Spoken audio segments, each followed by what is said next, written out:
el capítulo 14 y el capítulo 13 eran como el principio de la misión, y ahora llegan a un problema que yo creo que ellos no se esperaban, porque están diciendo cómo es que ahora que se están convirtiendo también los gentiles, cómo es que Dios los va a traer hacia el pueblo y unirlos juntamente con los judíos. Y acá entonces entramos a una pregunta: salvación solo por gracia. Más bien es una declaración. Salvación solo por gracia. Ese es el título. Y me gustaría empezar con la pregunta: ¿salvación por gracia o por obras?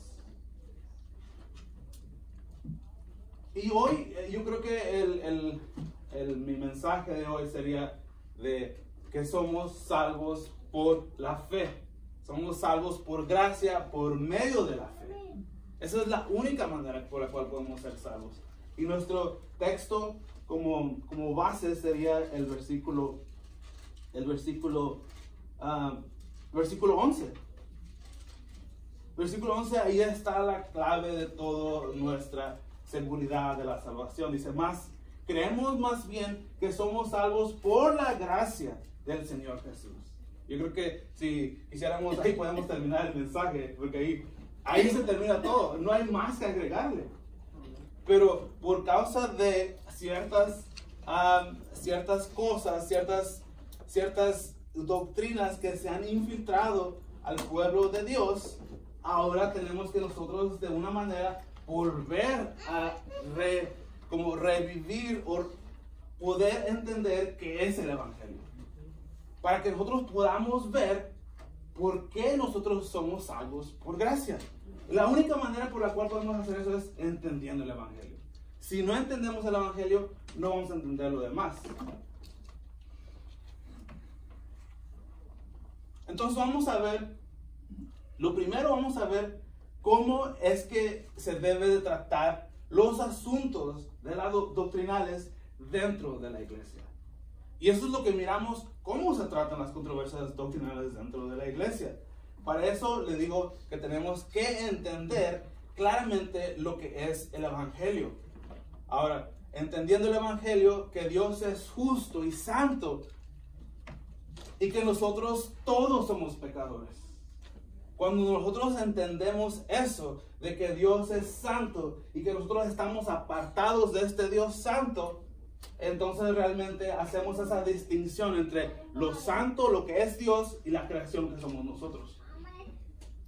Entonces ahí empezamos a ver cuál es nuestra necesidad. Nuestra necesidad es de tener un Salvador.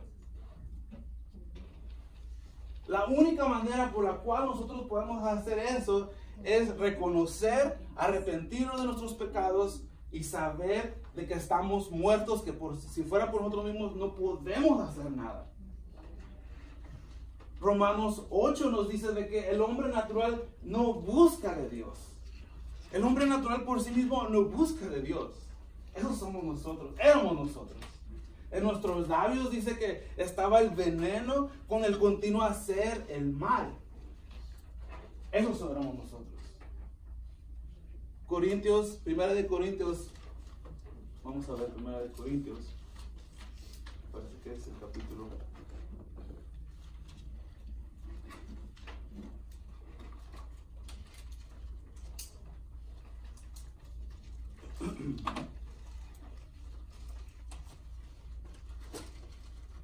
Sí, el versículo, 1 de Corintios 6,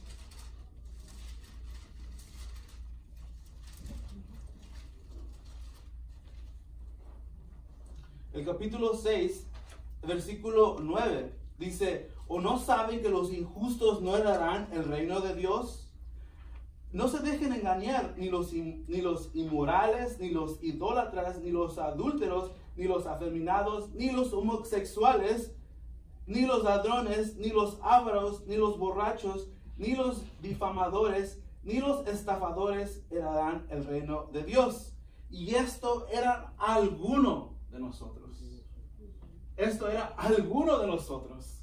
Yo creo que ahí nos podemos incluir también. Y esto es exactamente lo que estaba sucediendo. Regresamos a nuestro texto de Hechos. Esta era la situación de todos los gentiles. De todos los gentiles ahora se están convirtiendo. Y esta era la situación de todos ellos. Miramos, ¿se acuerdan cuando lo quisieron adorar, quisieron ofrecer sacrificio a Bernabé y a Pablo porque pensaban que ellos eran unos ídolos? Y estas personas se convierten al cristianismo, se arrepienten de sus pecados y creen muchos. Pero entonces él tiene en mente estas personas. Dice, sí, ¿se acuerdan que ustedes adoraban a estos santos? ¿Se acuerdan que de ahí los sacó Dios? Y creo que todos podemos resonar con esas palabras. ¿De dónde nos ha sacado? Y esto éramos algunos de nosotros. Pero ahora que ya nos hemos arrepentido, que estamos en Él, ahora Dios nos mira como si fuéramos sus hijos. Una ilustración que me encanta, y esto se lo tengo que dar crédito a nuestro Pastor Ron, él siempre describió la manera que nosotros ahora, pues supongamos que nosotros, este es Jesús. O sea, Él está aquí. Y cuando nosotros nos arrepentimos de nuestros pecados, ahora Él nos pone en Jesús. Ahora Dios ya no nos mira a nosotros, sino que ahora Dios mira a nosotros en su Hijo. Y eso es lo que nosotros miramos. Si usted lee los primeros capítulos de Efesios, dice, en Él, en el amado, en Él hemos obtenido herencia, en Él hemos obtenido esto, en Él. Cuando uno está en Él, tiene que estar dentro de Él. Y podemos ver entonces que estos gentiles se están arrepintiendo y están siendo agregados al pueblo de Dios, pero después sucede algo que podemos ver. Versículo 1 dice, algunos que llegaron de Judea enseñaban a los hermanos, si no se circuncidan conforme al rito de Moisés, no pueden ser salvos. Y ahí es donde quisiera yo poder ver que nada se puede agregar a nuestra salvación. Ni las leyes de Dios, los 10 mandamientos, para que nosotros podamos ser salvos. Pero ¿qué es lo que estos judaizantes ahora vienen haciendo? Ahora están diciendo, sí, ustedes pueden ser salvos, pero tienen que agregarle algo. Y en este caso le están diciendo, se tienen que agregar o tienen que regresar a la circuncisión. Tienen que regresar a los ritos de Moisés para que puedan ser salvos. Ahora nosotros, la fe cristiana, nosotros lo que decimos es que en nosotros hay esta palabra que se llama imputación. ¿Qué es una imputación? Una imputación es algo que se nos agrega de fuera. Su justicia, o sea, la justicia de Jesús, su vida santa que Él vivió, ahora todas esas cosas, las cuales nosotros, las leyes de Dios, no las pudimos cumplir. Como ya miramos, todos éramos pecadores. Pero la justicia de Jesús, su vida santa, ahora se imputa a nosotros. Ahora, por eso es que le digo que ahora Dios ya no nos mira a nosotros, sino que ahora mira a Jesús, su Hijo, en nosotros. Ese es el glorioso intercambio. Y eso lo podemos encontrar ahí en Romanos 5. Romanos 5, 12 y 13. Dice, por tanto, tal como el pecado entró en el mundo por medio de un hombre, y por medio del pecado la muerte, así también la muerte se extendió a todos los hombres, porque todos pecaron. Pues antes la ley había pecado en el mundo, pero el pecado no se toma en cuenta cuando no hay ley. Sin embargo, la muerte reinó desde Adán hasta Moisés, aún sobre los que no habían pecado, con una transgresión semejante a Adán, el cual es figura de aquel que había de venir. Entonces acá nos está diciendo que esta es una figura, o sea, de lo que vinimos todos contaminados. Es por eso que necesitamos esta imputación, la justicia de Dios en nosotros, para que podamos ser redimidos totalmente ante el Padre. Wayne Grudem, yo creo que lo puso en mejores palabras. Esto es lo que dice: Dios imputó nuestros pecados a Cristo, es decir, lo tomó como si fueran de Cristo, y puesto que Dios es el supremo juez y definidor de lo que existe en el universo, cuando Dios tomó nuestros pecados como si fueran de Cristo, esos pecados en efecto y en realidad fueron de Cristo. Es como Él se vino a ser el peor criminal que pudo haber existido, porque cargó todos nuestros pecados. Él cargó todos nuestros pecados. Y si hemos escuchado predicaciones acerca de la crucifixión, miramos cómo el cielo se oscureció. El cielo se oscureció en forma de justicia. Cuando miramos que el cielo se oscurece, es porque Dios está trayendo su justicia en contra de la humanidad. Se apagó todo. En ese momento, por eso es que Jesús exclama: mi Dios, ¿por qué me has abandonado? Siento el peso de todo el pecado que estoy llevando para redimir a todos los que van a creer. Pero también encontramos en medio de eso, encontramos algo tan hermoso. Encontramos que cuando eso sucede, el velo se rasga. El velo se rasga de arriba para abajo, y las palabras de nuestro Señor se cumplen, decir: todo se ha terminado. No hay nada más que ustedes le puedan agregar a la salvación.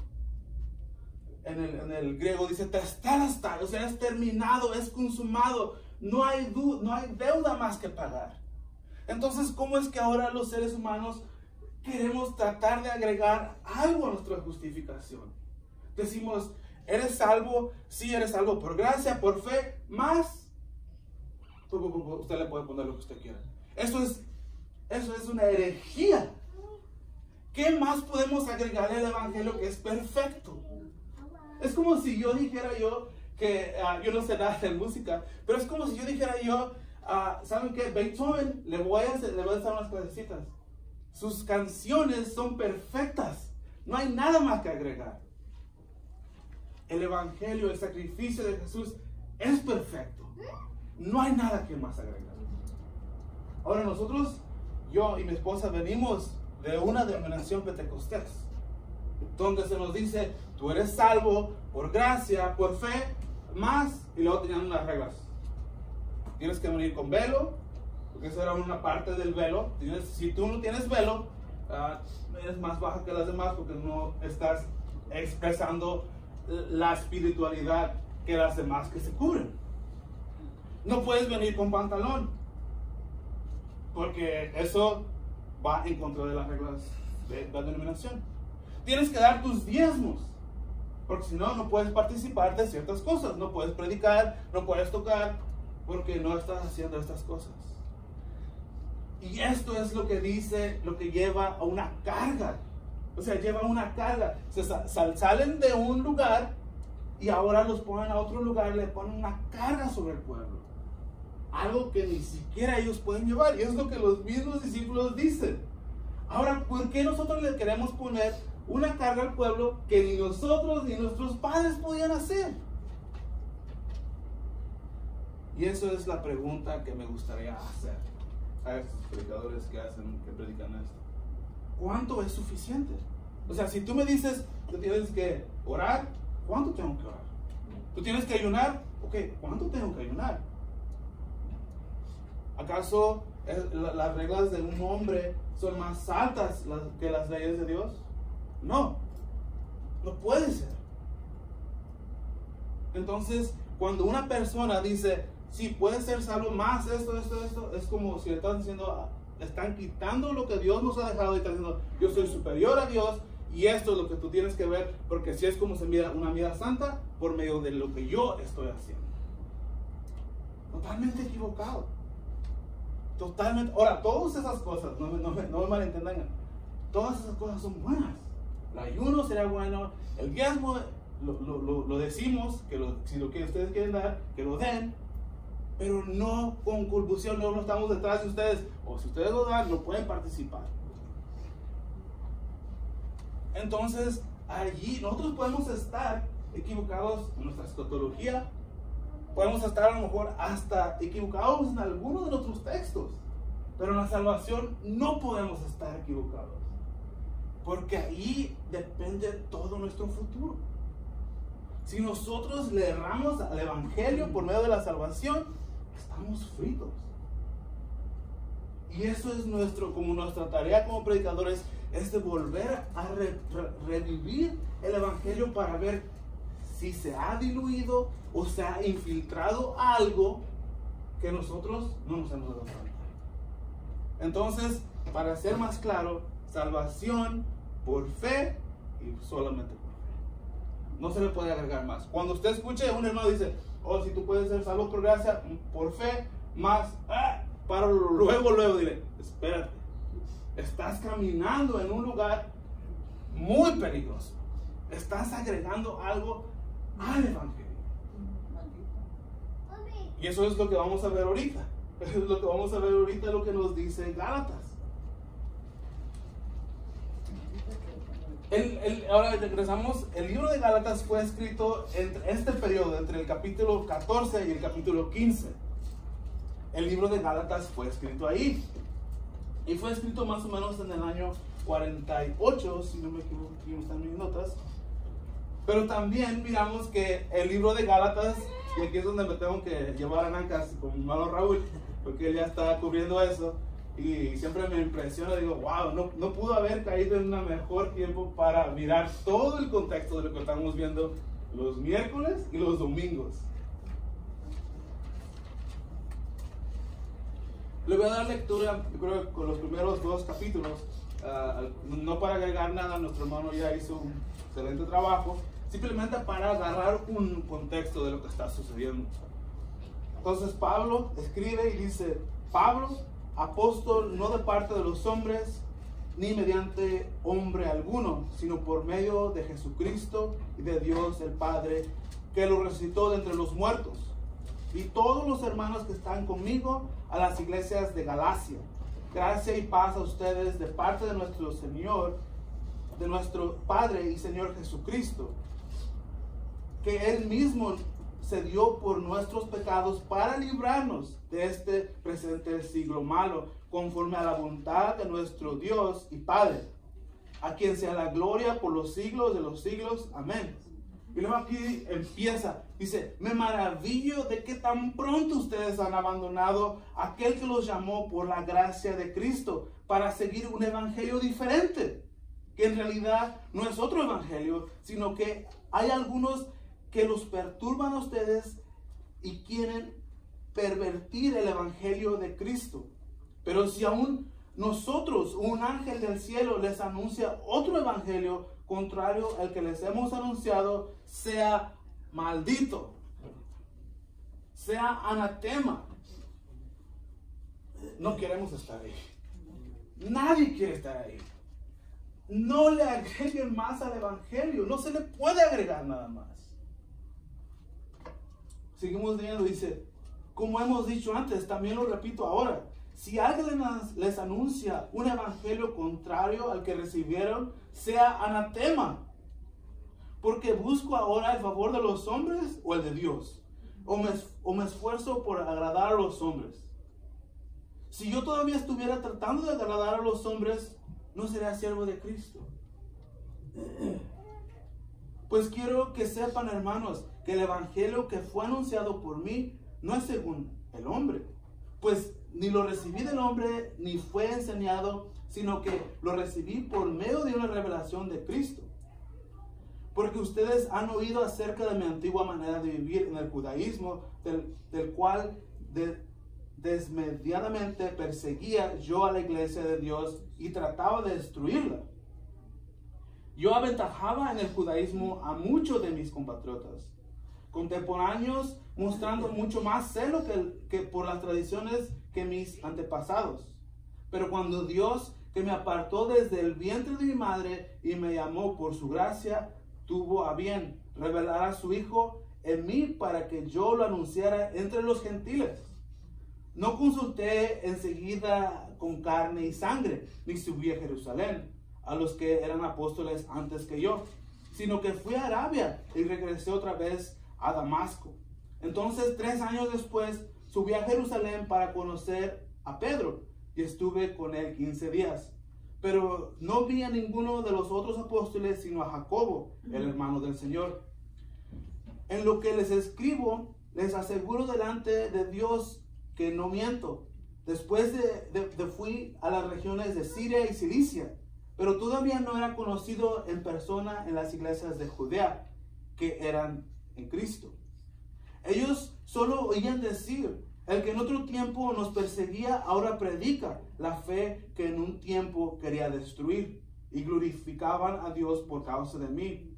Entonces, después de 14 años, subí otra vez a Jerusalén con Bernabé, llamado también Tito. Subí por causa de una revelación y les presenté el evangelio que prediqué entre los gentiles.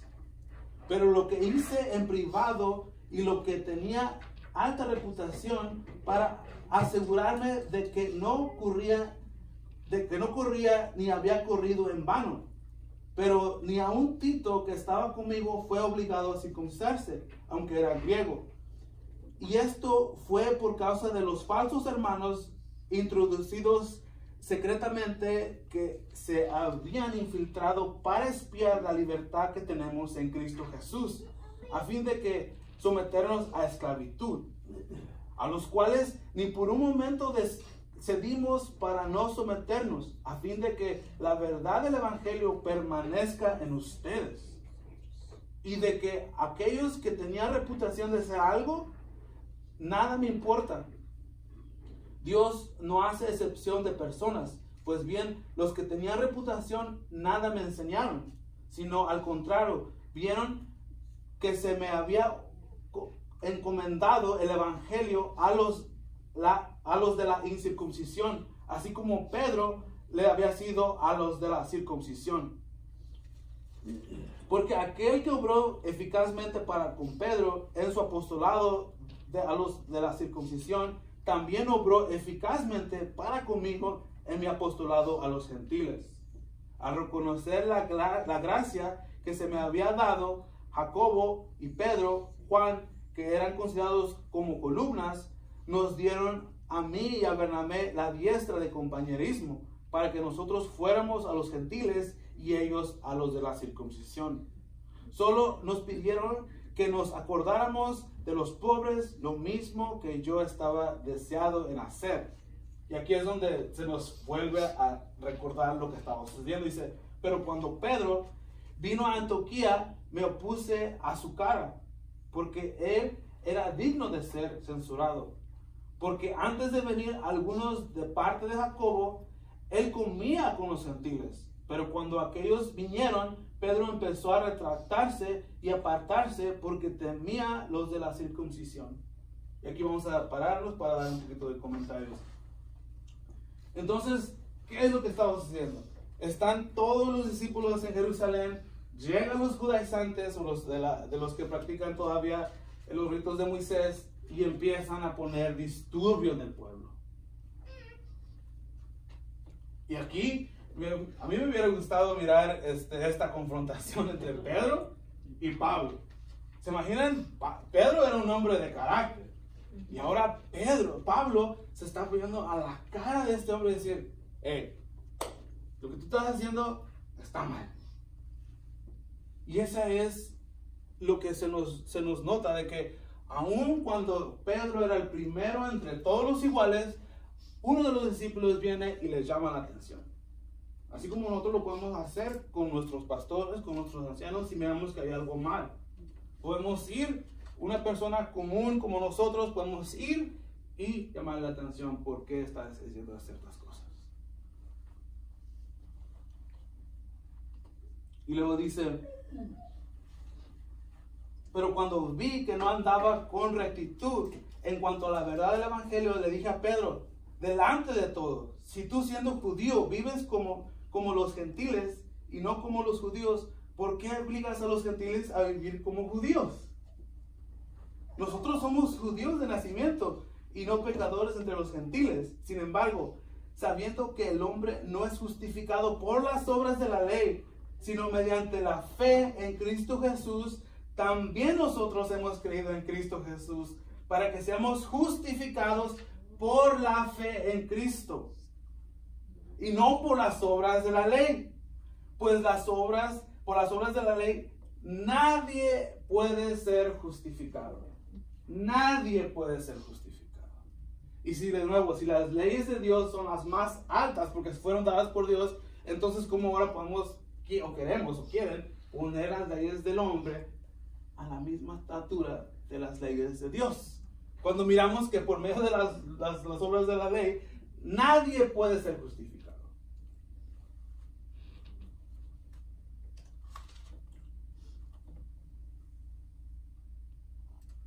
Y luego,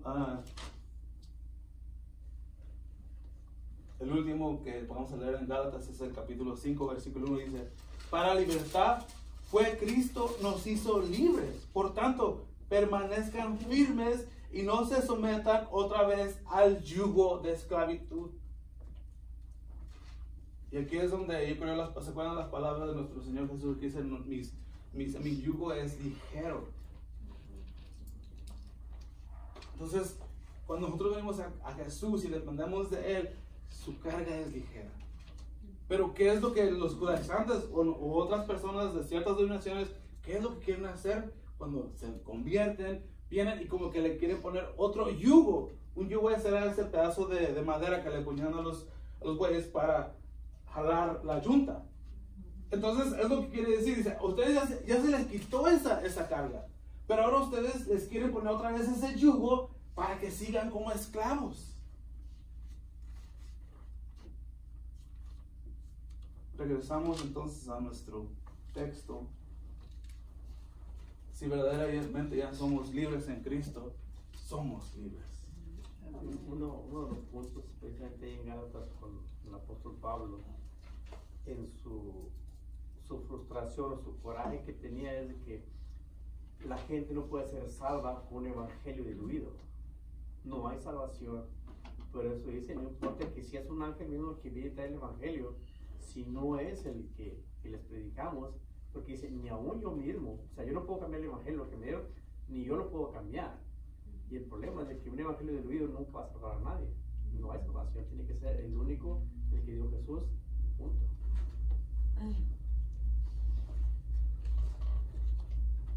Ya miramos entonces lo que estaba sucediendo y lo que sucedió en Gálatas. Y ahora vamos a mirar lo que nos dice, es más, vamos a ver lo que se nos escribió en Lucas.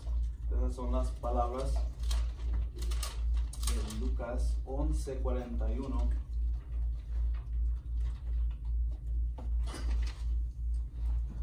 Las palabras de nuestro Señor Jesús. Dice: de más bien lo que está dentro como obra de caridad, y entonces todo le será limpio. Pero hay de ustedes fariseos, porque pagan el diezmo de la menta, de la ruda y toda clase de hortalizas, y sin embargo pasan por alto la justicia, el amor de Dios. Pero esto es lo que deberían de hacer, practicando sin descuidar lo otro. Hay de ustedes fariseos, porque aman los privilegios, los primeros asientos en las sinagogas y los saludos respetuosos en las plazas. Hay de ustedes, porque son como sepulcros que no se ven, sobre lo que andan los hombres sin saberlo. Respondió uno de los intérpretes de la ley, le dijo: maestro, ¿cuánto dices esto? También a nosotros nos insultas. Y él dijo: hay también ustedes intérpretes de la ley, porque cargan a los hombres con cargas difíciles de llevar, y ustedes ni siquiera tocan la carga con uno de los dedos. Hay de ustedes, porque edifican los sepulcros de los profetas, y fueron los padres de ustedes quienes lo mataron. De modo que son testigos y aprueban las acciones de sus padres, porque ellos lo mataron y ustedes edifican sus sepulcros. Pero aquí le está hablando esto a los judíos: es ustedes que hacen estas cosas buenas y ustedes son los hipócritas. si nos insultas. Sí, es como, está como que eso estaba pensando, ay, que Señor, nos está sentado también a nosotros no somos fariseos. Ah, pues a ustedes también les toca parte de esto. Principalmente ustedes. Sí. Y aquí es donde se nos da una versión a nosotros. En Judas 3 dice: amados, por el gran empeño que tenía de escribirles acerca de nuestra común salvación, he sentido la necesidad de escribirles y exhortarlos a que luchen ardientemente por la fe que una vez y para siempre se nos fue entregado a nosotros los santos. Pero si notamos que el grito de Judas es decir: hermanos, luchen. Y esto es lo que yo creo también tenía en mente cuando Pablo le dice a la iglesia en Jerusalén: tengan cuidado, porque dentro de ustedes falsos maestros van a levantarse. Dentro de ustedes es lo que está diciendo. Dentro de nosotros.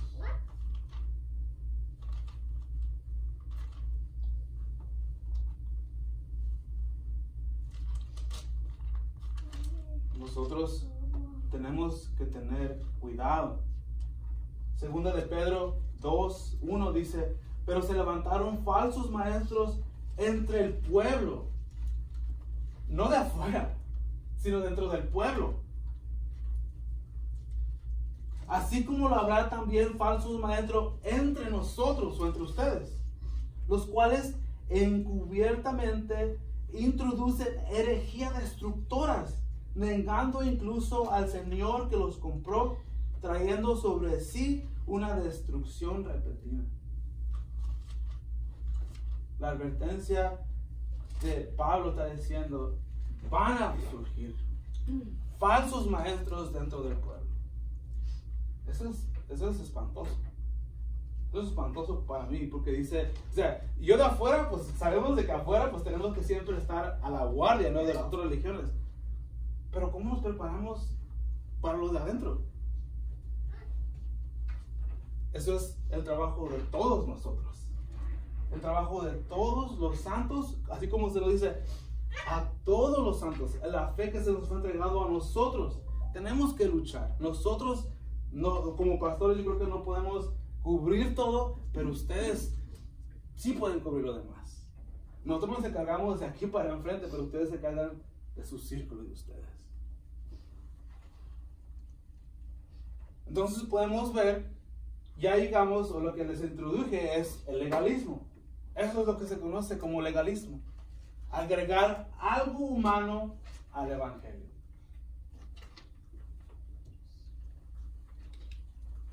El legalismo, como le digo, se puede ver de diferentes maneras. Usted lo puede notar rápidamente si le dice: tú eres salvo por gracia, por medio de la fe, y luego le ponen algo. Ahí es como usted se puede dar cuenta. Ese es el legalismo. La Escritura condena la salvación por las obras. Ya lo miramos claramente lo que nos dice Gálatas 1 del 8 al 9. Maldito, con maldición, dice: maldito seas el que trae el otro evangelio. Y el 9, por si no quedó claro, ¿no? Y el 9, sí, lo vuelve a recalcar. Lo hemos dicho antes y también repito ahora.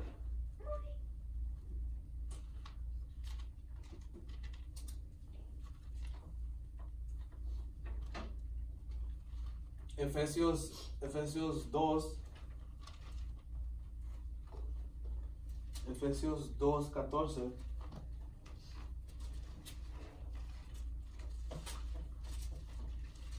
Efesios 2:14 nos dice: porque Él mismo es nuestra paz, y de ambos pueblos hizo uno, derribando la pared intermedia de separación, poniendo a fin la enemistad en su carne, la ley de los mandamientos expresados en ordenanzas, para crear en él mismo de los dos un nuevo hombre, estableciendo así la paz. Y para reconciliar con Dios a los dos en un cuerpo por medio de la cruz, habiendo dado muerte en ella a la enemistad. Y aquí nos está diciendo, ahora el pueblo judío y el pueblo gentil los vino a hacer uno juntos. Él vino a derribar todo ese legalismo, todas esas leyes, para hacer un pueblo para sí mismo. Entonces él condena, podemos ver que condena la salvación por obras. Filipenses 3,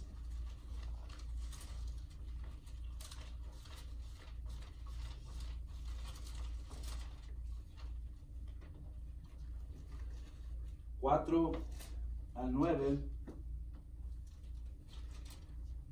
Si hubiera alguien, yo creo que se pudiera jactar de las cosas que hizo, hubiera sido Pablo. Pablo hubiera sido una de las personas que se hubiera jactado de sus buenas obras. Pero no lo hizo. Dice, aunque yo mismo podría confiar también en la carne. Y eso es lo que a veces queremos, o la gente que empuja el legalismo, quiere que se gloríen en su carne. Y Pablo que dice, aún yo mismo podría también, aunque yo mismo podía confiarme también en la carne. Dice, yo puedo tener. Si algún otro quiere tener motivo para confiar en la carne, okay, dice, si tú crees que a lo mejor tus buenas obras te puedes jactar de ellos, dice, si otro cree que tener motivo para confiar en la carne, yo mucho más. O sea, Pablo hablando, dice, circuncisado al 8 días de nacer, del linaje de Israel, de la tribu de Benjamín, hebreo de hebreos, en cuanto a la ley, fariseo, en cuanto al celo, perseguidor de la iglesia, en cuanto a la justicia de la ley, hallado irreprensible. O sea, si había alguien de que se pudiera jactar de las buenas obras que él hizo, hubiera sido Pablo. Pero dice aquí, en el versículo 6, dice, 7, pero todo lo que para mí era ganancia, lo he estimado como perdida por el amor de Cristo. Y ahí las palabras son fuertes. Ahí las palabras son fuertes, como dice, lo tomo como perdido, desecho. Nada, no me sirve de nada. Y eso es lo que le quisiéramos decir, yo creo, a nuestros hermanos que creen que le agregan algo al evangelio, algo como el legalismo. Le podemos decir, es que eso no sirve de nada, es un desecho. Basura. Que dice el profeta, dice, si tú quieres traer tus mejores obras, dice, son como trapos de inmundicia. Y esas son las mejores. Yo creo que son las... Sí. La unidad de la iglesia a pesar de que hay diferencias. Regresamos entonces a nuestro texto. Hechos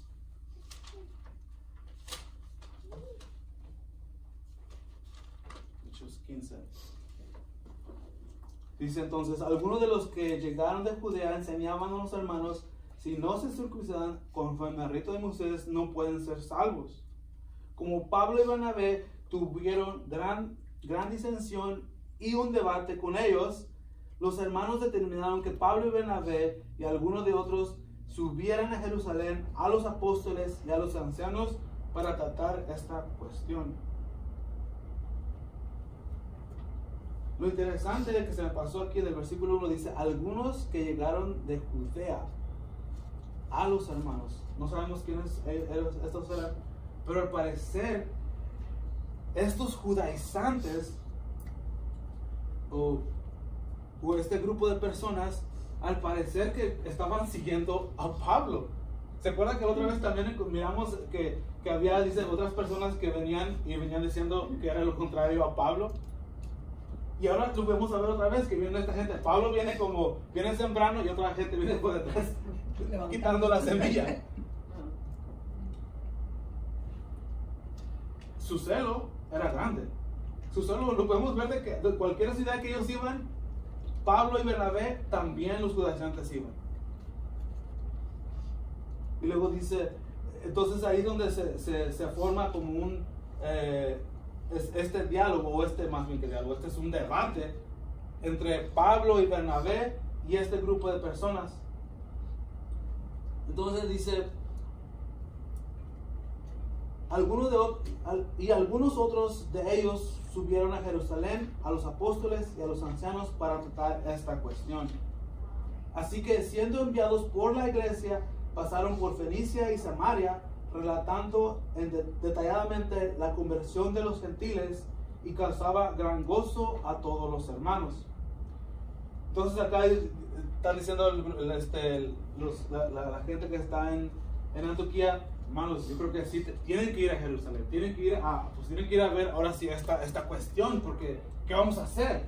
Tenemos que ver qué cosa tienen que hacer en este caso. Entonces, cuando yo me figuro que los judaizantes están diciendo, ahorita te estás saliendo con la tuya, pero espérate que llegues allá con los superapóstoles, te van a decir y te van a corregir, porque tú estás haciendo mal, Pablo. Pero miramos en el versículo 4, dice, cuando llegaron a Jerusalén, fueron recibidos por la iglesia los apóstoles y los ancianos, e informaron todo lo que Dios había hecho con ellos. Porque ya se conocían. Como más o menos 10 años antes es cuando se había convertido Pablo. Se acuerda que era un joven, que dice que todavía estaban, cuando apedrearon a Esteban, le pusieron los mantos de Esteban a los pies del joven llamado Saulo. Era un joven todavía. Ahora, a este instante ya podemos ver que otra vez llega juntamente con los apóstoles, pero esta vez ya su apariencia es diferente. Ya fue apedreado. ¿Se imaginan? Yo no sé cómo se hubiera visto una persona después de que había sido apedreada. Ahora llegan con ese amor y dicen, Pablo, ¿cómo estás? Y empiezan a regocijarse, y gran gozo llega al pueblo por todas las cosas que Dios había hecho con ellos. Y luego algunos dice, el versículo 5, pero algunos de la secta de los fariseos que habían creído se levantaron diciendo, es necesario circuncidarlos y mandarle a que guarden la ley de Moisés. Entonces ahí miramos que empieza la demanda de decir, sí, pueden ser salvos, pero tienen que hacer eso.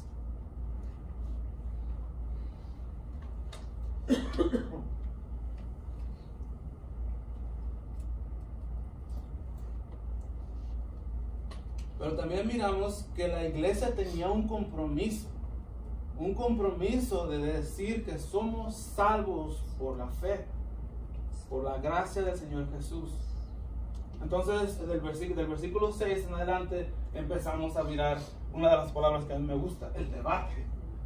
Empezamos a mirar, entonces aquí empiezan a decir, ok, ahora queremos ver cuáles son las demandas y cuáles son las personas que van a venir y traer o exponer lo que ellos han experimentado. Versículo 6 dice, entonces los apóstoles y los ancianos se reunieron para considerar el asunto. Entonces los apóstoles y los ancianos, los líderes, no toda la iglesia, sino los líderes se juntan a considerar este asunto. Y como ya miramos en Gálatas, dice que al principio estaban solamente ellos solamente. Después de mucho debate, Pedro se levantó y les dijo, hermanos, ustedes saben que en los primeros días Dios escogió de entre ustedes que por mi boca los gentiles oyeran la palabra del evangelio y creyeran. Entonces aquí Pedro está recordando, ¿se acuerda cuando él llevó el mensaje a Cornelio? A Cornelio dice, yo llevé el mensaje ahí, yo me acuerdo cómo es que también, aquí dice, el versículo 8 dice, Dios que conoce el corazón les dio el testimonio dando el Espíritu Santo al igual que a nosotros. Dice, yo estuve ahí, yo experimenté, yo pude ver. Y se acuerda que cuando estaban en la casa de Cornelio, se llevó a un grupo de judíos con él. para que puedan mirar qué es lo que estaba sucediendo ahí. Entonces, este es primero, Pedro da su exposición y dice, yo estuve ahí, yo soy testigo de cómo Dios está tratando con los gentiles.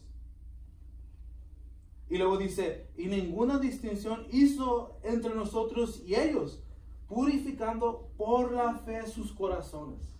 Por la fe solamente es que fuimos purificados.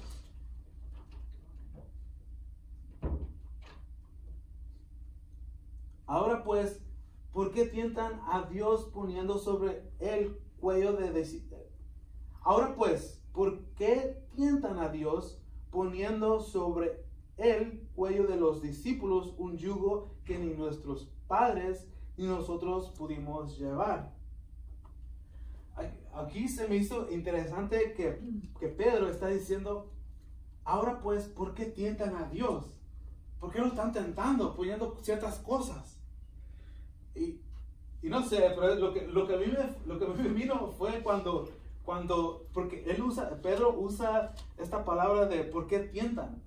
Es la misma palabra que usa cuando se acuerda del castigo de Ananías y Zafira, y les dijo, ¿por qué tentaron a Dios? O sea, ya miramos el caso de Ananías y Zafira, que cayeron muertos. Ahora, no sé si Pedro estaba también teniendo eso en mente. Dice, hey, más vale que le paren porque ya miren también lo que sucedió con ellos. Cuando tentaron a Dios, ellos cayeron muertos. Entonces, a lo mejor es lo que Pablo tenía en mente. Dice, hey, y es como yo les estaba diciendo, cuando escuchamos a un hermano que está hablando de esa manera, decimos, hey, párale ahí. Tú le agregas algo al evangelio y no queremos lo que te pase con lo de Ananías y Zafira. A lo mejor tratando de callarlo. Yo creo que estaban esperando, y yo creo que yo debería de pensar que eso debería de pasar. Es una blasfemia en contra del trabajo completado de Dios, de nuestro Señor Jesús. Pero por su gracia no hemos sido consumidos.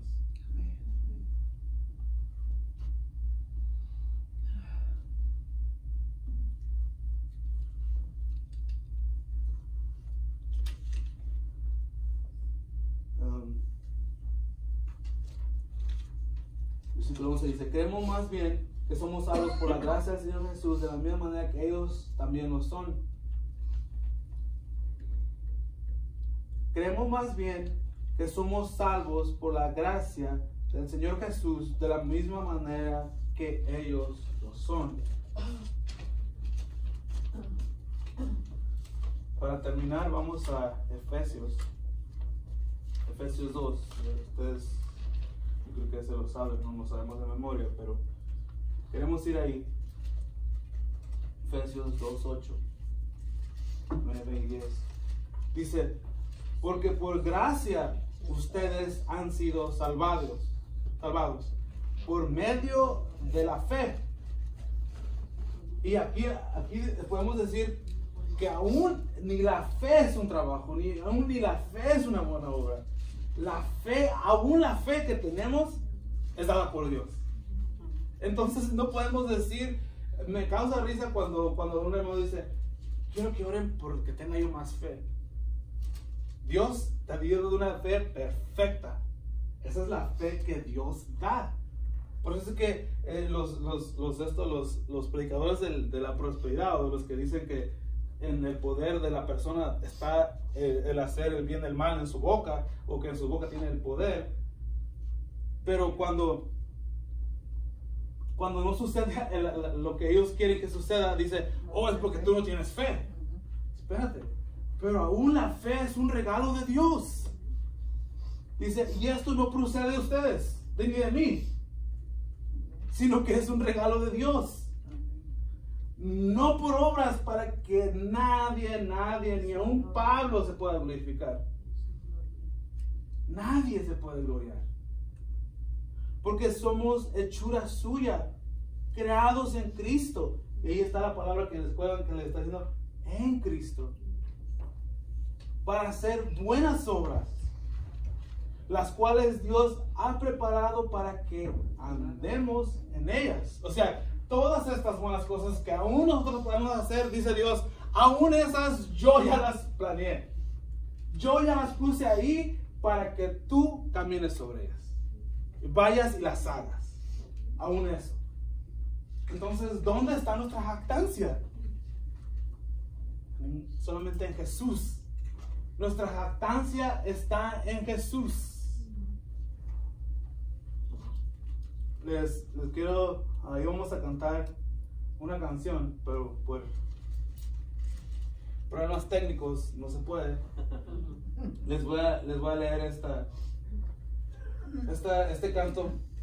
Dice: ¿cómo puede ser que un bueno y justo se hizo hombre y fuera a morir por el más vil pecador? ¿Cómo, siendo yo su enemigo, él sufrió en mi lugar, tomó en aquella cruz y cargó mi maldad sobre él? Su rectitud por la fe mía es. Aleluya, glorioso intercambio. Oh, cuán gran misterio, que por la gracia salvo soy. Aleluya, gloria sea a Cristo por su sacrificio. Declarado justo soy en él. ¿Cómo es posible que en Jesús, como a su Hijo, él me recibió y su nombre llevo hoy? Su perfecta vida de obediencia al Padre, al yo creer, él me otorgó y me perdonó, y mi perdón me dio. Pues cargó mi maldad sobre él, su rectitud por la fe mía es. Aleluya, glorioso intercambio. Vamos a orar. Señor, te agradezco, Padre, por ese gran intercambio. Señor, te agradecemos porque tú tomaste nuestro lugar y nos diste esa justicia que no la merecíamos, pero por tu sacrificio perfecto en aquella cruz, ahora tú nos miras como tus hijos. Ahora tú nos miras como tu Hijo, que estamos juntamente sentados a la diestra, Señor. Te agradecemos, Señor, por esa gran verdad. Pasamos por problemas en esta vida, pero nuestra seguridad está en aquel que lo venció todo. Nuestra esperanza está en aquel que dijo: donde yo voy, ustedes también van a estar. Señor, esa es nuestra esperanza, que porque tú viviste una vida santa, que porque tú viviste una vida agradable y fuiste el sacrificio perfecto, esa es la única manera por la cual nosotros nos podemos jactar, y nos jactamos de ti, Señor, porque tú lo completaste todo. Te agradecemos en el nombre de nuestro Señor y Salvador Jesucristo. Amén.